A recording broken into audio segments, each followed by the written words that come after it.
Today, I'm going to explain an American comedy drama film called Yes, God. Yes. Spoilers ahead. Watch out, and take care. The movie is set in the year 2000. In the first scene, we are introduced to Alice, a shy and innocent teenager who studies at a strict Catholic high school. The place is so strict that many students stop coming after the first few days. Stop coming indeed. The discipline teacher makes sure to check all the girls minutely when it comes to appearance. She even measures their skirts to verify if they are of appropriate length. The school is also notorious for its ultra-religious beliefs. Lying is considered a sin, and watching romantic movies is deemed punish-worthy, especially if they star a young John Cusack. While most of the students agree with it, Alice, who is going through an intense adolescence phase, is confused. She is very curious about erotic stuff. The school's principal, Father Murphy, usually takes sex ed classes, where he explains that coitus, without the purpose of reproduction, is a sin. One day, a curious student inquires if self-coitus, i.e. jacking off, is illegal. Father Murphy simply cross-questions him. Does that produce babies? To which I'd have said, it produces maybe babies. He also makes it clear that any form of intercourse before marriage will result in everlasting misery. Alice has a hard time comprehending all of this, as her sexual desires keep growing with every class. On one hand, her teacher strictly advises her against those fantasies, but on the other hand, her body needs it. She becomes even more confused when her best friend Laura doesn't support her feelings. The latter believes that students their age should simply focus on their studies. Later, when Alice reaches home, she immediately sits next to her computer and opens the popular online chat room,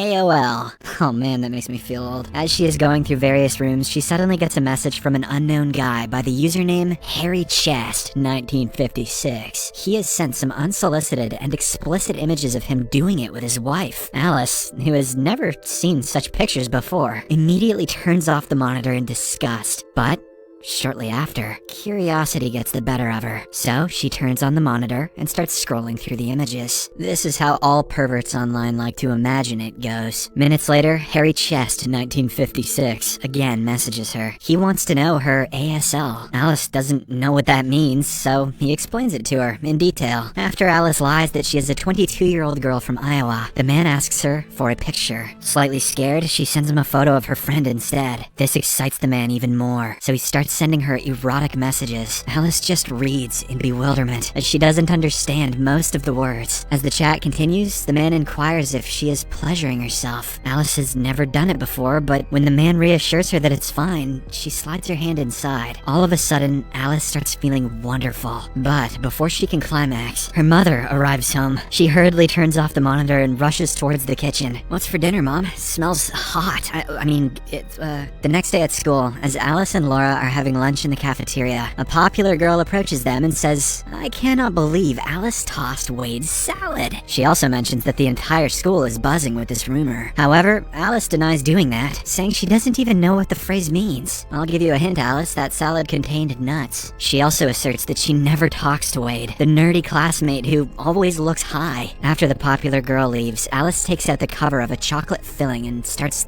licking it. Unsurprisingly, this makes the guys nearby burst out in laughter. Wade and his girlfriend also arrive there and call Alice disgusting. Later, the discipline teacher hears about the rumor and forbids Alice from serving during mass. She also warns the teenager to be careful, as God is watching her.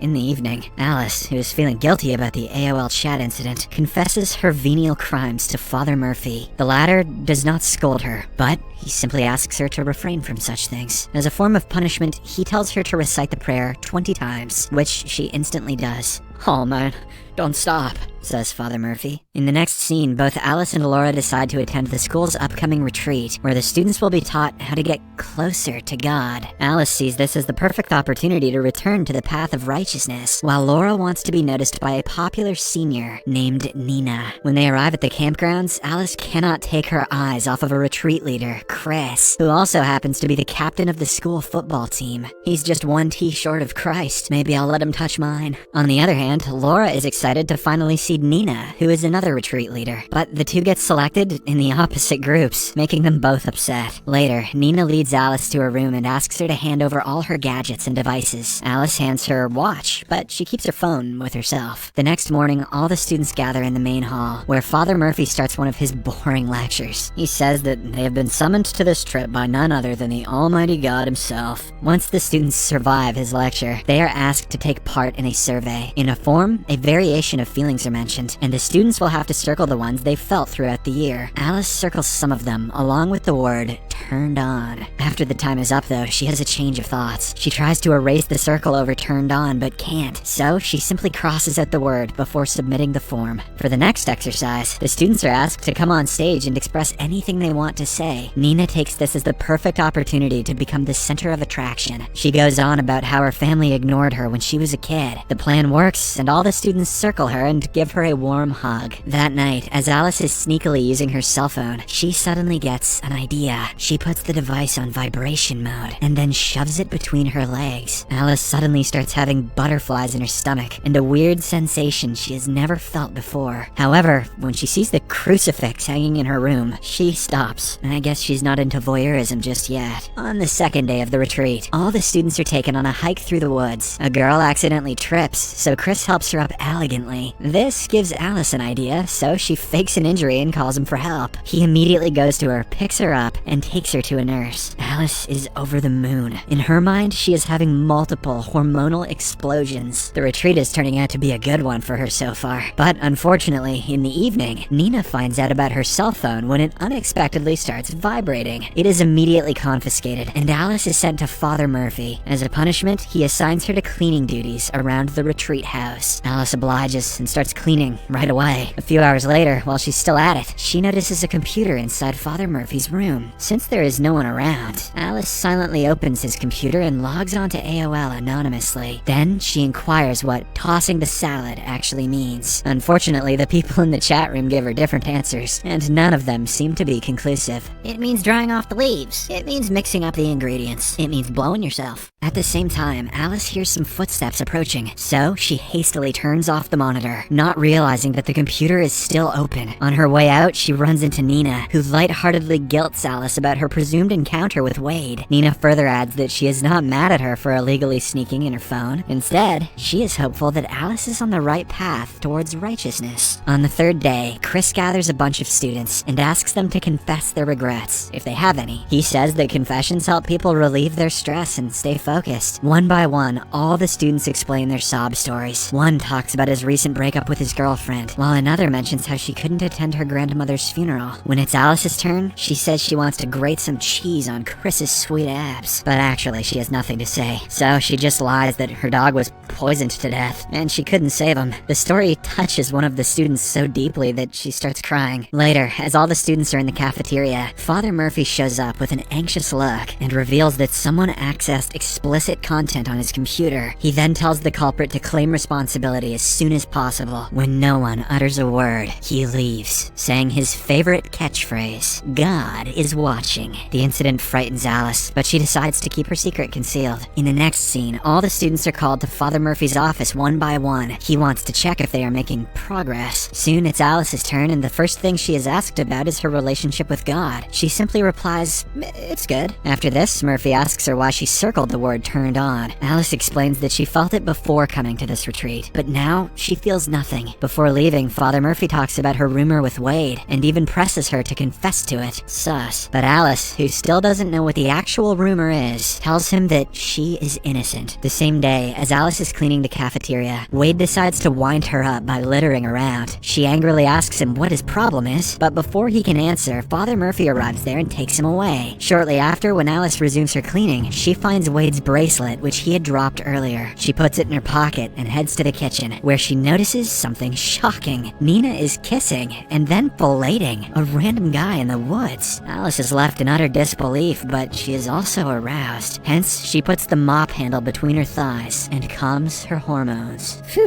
Hi, sodomy recapped here. Once she is done, she rushes to her best friend Laura and shares what she saw. However, the latter refuses to believe her. Instead, she chastises Alice for saying such evil things about her idol, Nina. She even accuses her of using AOL on the father's computer and calls her a pervy psycho. Fed up with everyone trying to judge her, Alice goes straight into Father Murphy's office and plants Wade's bracelet under the keyboard. But before she can leave, Murphy returns, forcing her to hide inside the closet. Surprisingly, the Holy Father starts knocking one out to some adult content he has stored in his holy computer. Alice, who witnesses everything, is so disgusted that she closes her eyes and turns her head around. Whew, yeah, confession is gonna be good this week. Outside, she meets Chris, who asks her if she is okay. He also insists on talking to her to make her feel good. Alice thinks he is into her, so she kisses him passionately. Unfortunately, Chris finds it very weird and runs away crying.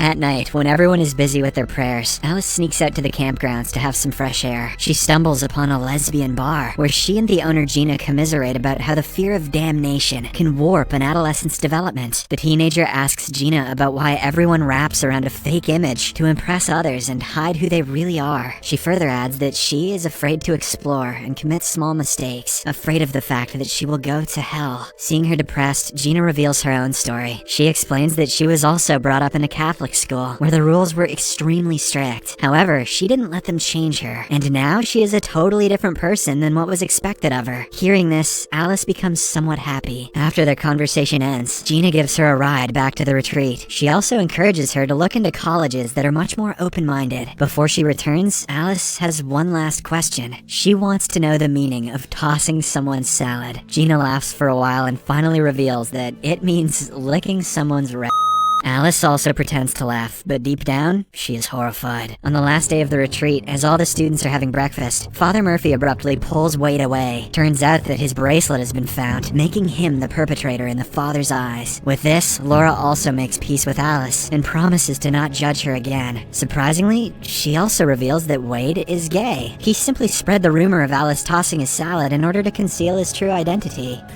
If Wade wanted a convincing lie, maybe he shouldn't have made it about his Later, in the sharing session, Wade is made to apologize for all the horrific atrocities he has committed. Once he is done, Father Murphy asks if anyone else wants to go next. Alice immediately volunteers and begins her speech. She explains that everyone has something to hide, but that doesn't make them a bad person. Some things are best unsaid. She also encourages everyone to not follow rumors and respect everyone equally, just like Jesus did. Jesus is hot, she says. He may not have hair as good as Steve's, but I hear he knows how to smite. Following this, the scene skips to a few days later. At school, Alice runs into Chris, but he is still uneasy about the earlier incident. He thinks that Alice will kiss him again, but when she promises that she just wants to be friends, he calms down. That evening, Alice heads to the reconciliation room with Father Murphy, where she nonchalantly reveals that she watched an adult video during the retreat. When she starts explaining the specifics of the video, Father Murphy realizes that it's his favorite one. Both of them know what's up, but they do not speak about it. Before leaving, Alice asks if she will get punished for watching the explicit content, and Murphy, with shame in his eyes, says, I don't know. In the final scene, Alice reaches home and plays the videotape of her favorite movie, Titanic. She forwards to the intimate scene and prepares to trigger her hormones. The movie ends as she notices a vibrator nearby, possibly belonging to her mother.